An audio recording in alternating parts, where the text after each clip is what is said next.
예, 안녕하세요, 여러분. 반갑습니다. 예, 오늘은 이제 평가론의 주제로서 그 평가의 과정 및 과정이란 주제로 좀 다룰 생각입니다. 뭐 이원 목적 분류표 정도까지 설명할 수 있지 않을까 생각하는데 좀 설명을 드리겠습니다. 예, 여기에 제가 여러분 슬라이드 준비했는데 보시다시피 이 국가 평가의 과정이라는 이런 것입니다. 이 과정은 여기 뭐 프로세스라는 뜻입니다. 프로세스. 그래서 우리가 어, 교사가 뭐 국어든 독서든 평가를 해야 되는 어떤 것들이 이제 이것도 과정적인 어떤 활동이다. 그래서 이제 몇 단계로 나눠볼 수가 있는데 이렇게 했습니다. 물론 이것을 더 상세하게 할 수도 있고 또 통합할 수도 있습니다. 그래서 여기서 보면은 뭐 이런 부분이 일종의 평가 개념으로 하면 정보 수집과 관련된 어떤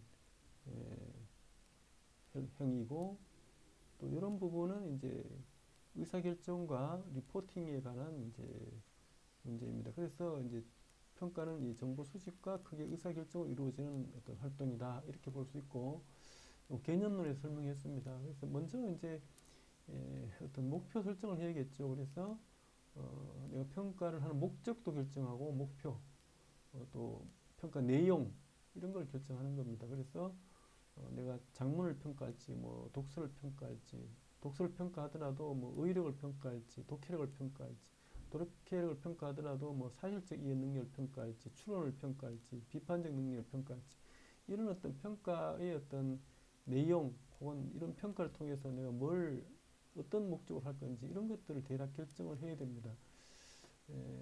그래서 그 다음에 이제 그런 어떤 내용과 평가할 수 있는 도구 같은 것들이 필요할 수 있습니다. 이 도구란 것들은 뭐 굉장히 표준화된 어떤 선다형 검사 같은 스탠다드화된 그런 어떤 표준화된 것들도 있고, 또 굉장히 그 비형식적 검사로서 뭐 질문이라든지 혹은 오독 분석이 오독이라든지 혹은 뭐 관찰 그 자체가 평가가 될 수 있고, 우리가 이제 질적 평가, 양적 평가, 뭐 정성적 평가, 정량적 평가 이런 말로도 합니다만, 어떤 도구 같은 것들이 있으면 좋겠죠. 우리가 검사 시험 문제를 출제한다는 것도 일종의 도구에 해당됩니다.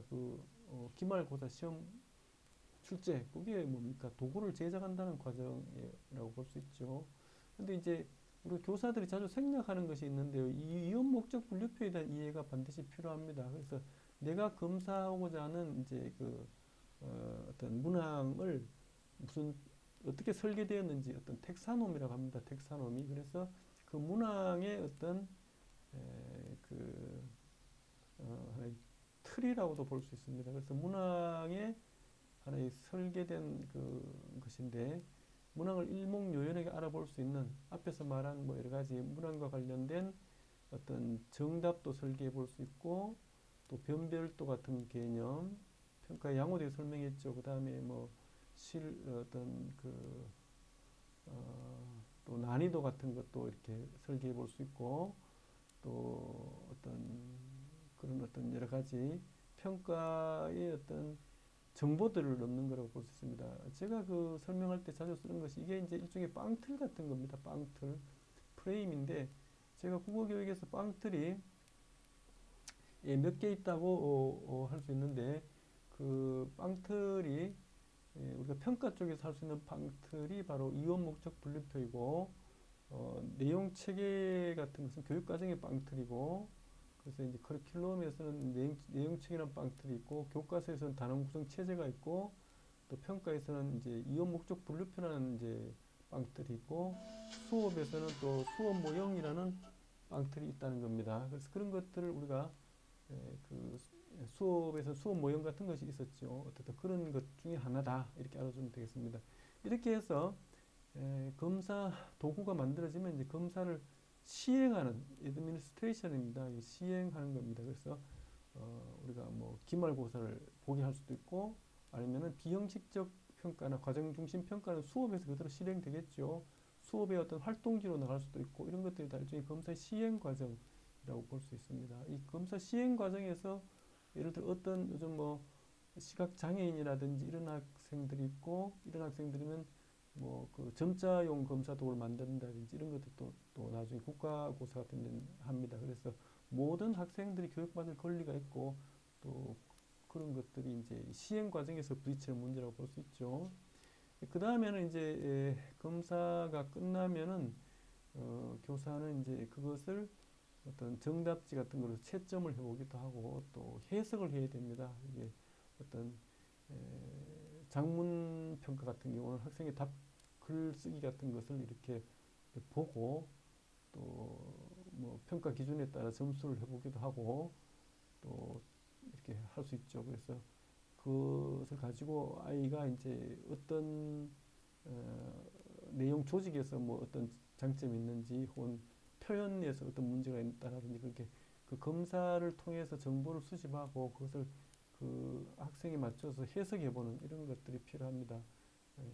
예를 들어 뭐 어떤 학생이 이제 그 학년 상위 수준의 학생이냐 혹은 성취도가 어떤 교사의 도움을 받아서 중간 수준의 학생이냐 혹은 좀 느린 학습자냐 이렇게 진단을 해볼 수도 있고 이런 것들이 해석이라고 볼 수 있습니다. 그리고 특히 어떤 그 경계선에 있는 학생이 있을 것 아닙니까? 얘가 심화반으로 보내야 될지 현재반에 둬야 될지 혹은 보충반으로 보내야 될지 현재반에 둬야 될지 이 경계선에 있는 학생들 경계선에 있는 학생들을 특히 여러 가지 또 전문적인 해석을 해서 판단을 해주는 이런 것들이 이제 요 과정에서 필요할 수 있고 또 학생이 뭐 어떤 컨닝을 해서 이렇게 점수가 잘 나왔는지 학생의 정상적 실력으로 이렇게 점수가 잘 나왔는지 그 어떤 검사나 정보의 오류 가능성 같은 것을 항상 점검합니다. 오류 가능성.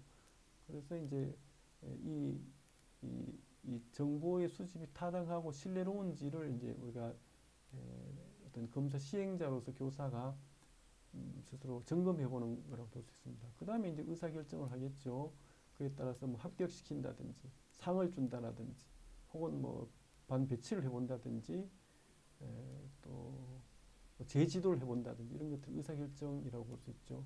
그 다음에 필요하면 이제 어떤 그 우리가 학생 생활 기록부라고 할까요? 뭐 이런 어떤 그 리포팅을 보고를 할 수 있습니다. 보고서도 만들고 이 정보를 필요로 하는 사람들에게 정보를 제공하고 또 그 정보를 가지고 상담을 할 수 있어요. 그 의미를 설명해주고 이렇게 적극적으로 전문적으로 이렇게 또 해석하고 학생이든 학부모든 혹은 뭐 교장 선생님이든 혹은 뭐 지역의 뭐 어떤 의원이든 혹은 이런 어떤 여러 가지 필요로 한 정보를 우리가 설명하고 이렇게 생산하고 산출해서 피드백하거나 퍼블리싱 할 수 있어야 된다. 이렇게 볼 수 있겠습니다.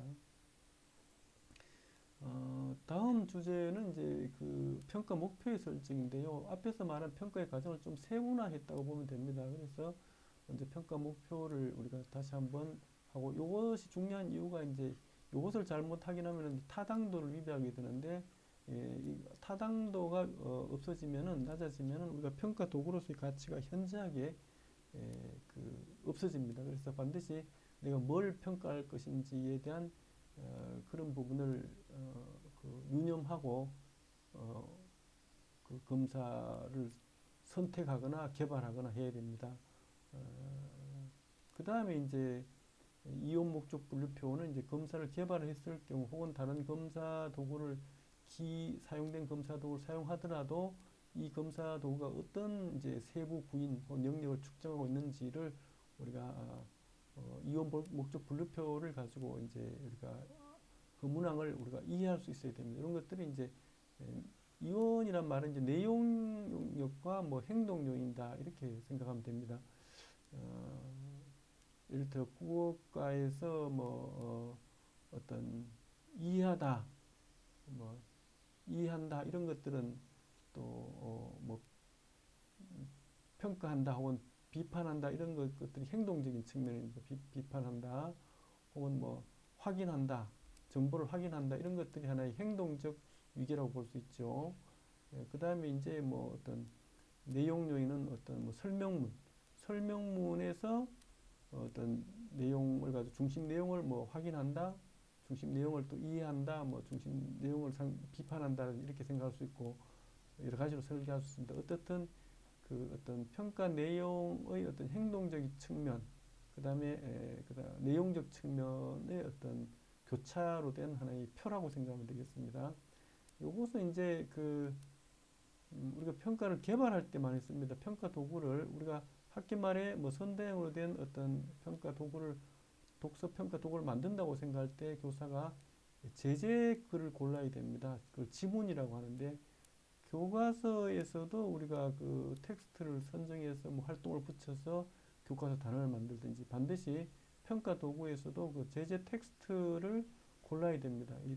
이 제재 텍스트를 우리가 잘 골라야 또 좋은 평가가 됩니다. 그래서 이 제재 텍스트는 이제 평가 도구를 이제 개발할 수 있는 하나의 지문글이 되는데, 그렇게 평가를 위한 어떤 수단이라는 뜻도 있지만은 예를 들어 가지고 설명하면은 그 문항을 풀기 위해서 학생들이 그 글을 읽게 됩니다. 그래서 그 읽는 도중에 또 어떤 뭡니까? 학습이 일어나요. 가치 같은 것도 우리가 영향을 받을 수 있고, 그래서 그 자체로서 좀 읽을 만한 가치 있는 어떤 글, 이런 걸 넣어야겠죠. 그래서 내용에 있어서 뭐 오류가 많거나 혹은 혐오스러운 글이거나 우리 어떤 사회의 어떤 정서에 부합하지 않는 글이라든지 이런 것은 고르면 안 되겠죠. 그래서 이 어떤 목표로 되는 중심 내용 파악하기라는 요 내용을 측정하기 위해서 뭐 예를 들어 글을 골라야 되는데 김치의 종류라는 글을 고를 수도 있고 자동차의 종류라는 글을 고를 수 있고 뭐 고등어의 어떤 생선의 종류 이런 생선의 종류라는 어떤 글을 골라서 우리가 검사 문항을 만들 수 있지 않겠어요? 이것이 다 텍스트인데 텍스트 1, 텍스트 2, 텍스트 3 여러 가지 텍스트가 있을 수 있는데 단지 이 학습자의 발달적 측면에 맞고 또 평가 문항을 측정하기 좋은 그런 것들을 개발한다는 뜻도 있지만은 그 자체로 또 이렇게 학생들에게 좀 가치 있는 글을 우리가 제시해야 된다 이런 뜻으로 볼 수 있겠습니다. 그래서 정리하면은 우리가 이 평가 목표 선정, 그 다음에 이용 목적 분류표 또 이런 것들은 특히 이 교사가 기말고사와 같이 어떤 특별하게 종합평가로서 도구를 개발해야 될 때, 직접 만들어야 될 때 특히 유념해야 될 어떤 중요한 요소다. 물론 다른 기개발된 뭐 검사 도구를 갖다 쓸 때도 물론 이런 개념을 갖고 있어야 됩니다. 그래서 요 다음 지문은 이제 이용 목적 분류표인데요. 여기에 보면은 이제 하나의 사례를 제시했습니다. 이 이용 목적 분류표 개념이 교사들이 의외로 없거나 부족해요. 제가 교사 교육을 해보면은 그런데 여기서 그래서 이제 지금 다원 목적 분류표라고 되어 있는데요. 이것은 이제 평가 내용과 어떤 이런 것들이 이런 것들이 하나의 행동적 요소지 않습니까? 이게 의의냐, 사실적. 이게 이제 사고의 유형이간데 다른 말로 하면 행동 앞에서 이제 이용 목적 분류표를 행동과 어떤 내용의 어떤 결합이다 이렇게 했는데 이런 것들이 다 한 축이 되고 또 한 축이 된다 이렇게 해서 이원이란 말입니다. 이원. 그런데 이제 여기서는 뭐 지식, 기능 요소 이렇게 나눌 수도 있고 또 여기서는 크게 보면은 어떤 어떤 문항 A 1번 문항이 만약 1번 문항이 사실적 사고를 재고 수행적 측면에서 된다 이렇게 되면은 이제 이렇게 보면 이원이 아니라 이제 3원 내지 4원 다원이 된다는 거죠. 그래서 사고의 유형적인 측면에서는 사실적 사고를 대고 또 뭐 그 텍스트의 목적의 측면에서는 뭐 어떤 설득적 텍스트고 또 그것을 이제 인지적 측면에서 잰다라든지 또 이렇게 하다 보니까 이제 이 어떤 지식 요소냐 혹은 텍스트 1번 텍스트적 이런 측면, 그 다음에 평가의 목적적 측면, 그 다음에 사고의 유형적 측면 이렇게 이원이 아니라 세 개의 변인을 조합해서 했기 때문에 이걸 다원 목적 분류표라고 지금 예시를 드렸습니다. 그럼 다원 목적 분류표든 뭐 이런 것들이 다 기본적으로 이원 목적 분류표에 기반하고 있다. 뭐 이렇게 알아두면 되겠습니다. 그래서 이원 목적 분류표에 가장 기초적인 개념이 평가의 그 어떤 목표하는 내용적인 측면하고 곱하기 어떤 수준에서 물어볼 거냐, 즉 행동적인 수준, 이 두 가지를 우리가 교차점으로 해서 학생의 그 행동을 표집하는 그런 과정이다, 이렇게 보면 되겠습니다. 여러분 오늘 그 세션에서는 이제 평가의 그 과정이란 주제로 좀 설명을 드렸습니다. 그래서 자신의 평가를 수행할 때 좀 설계할 때 참고했으면 하기를 바랍니다. 감사합니다.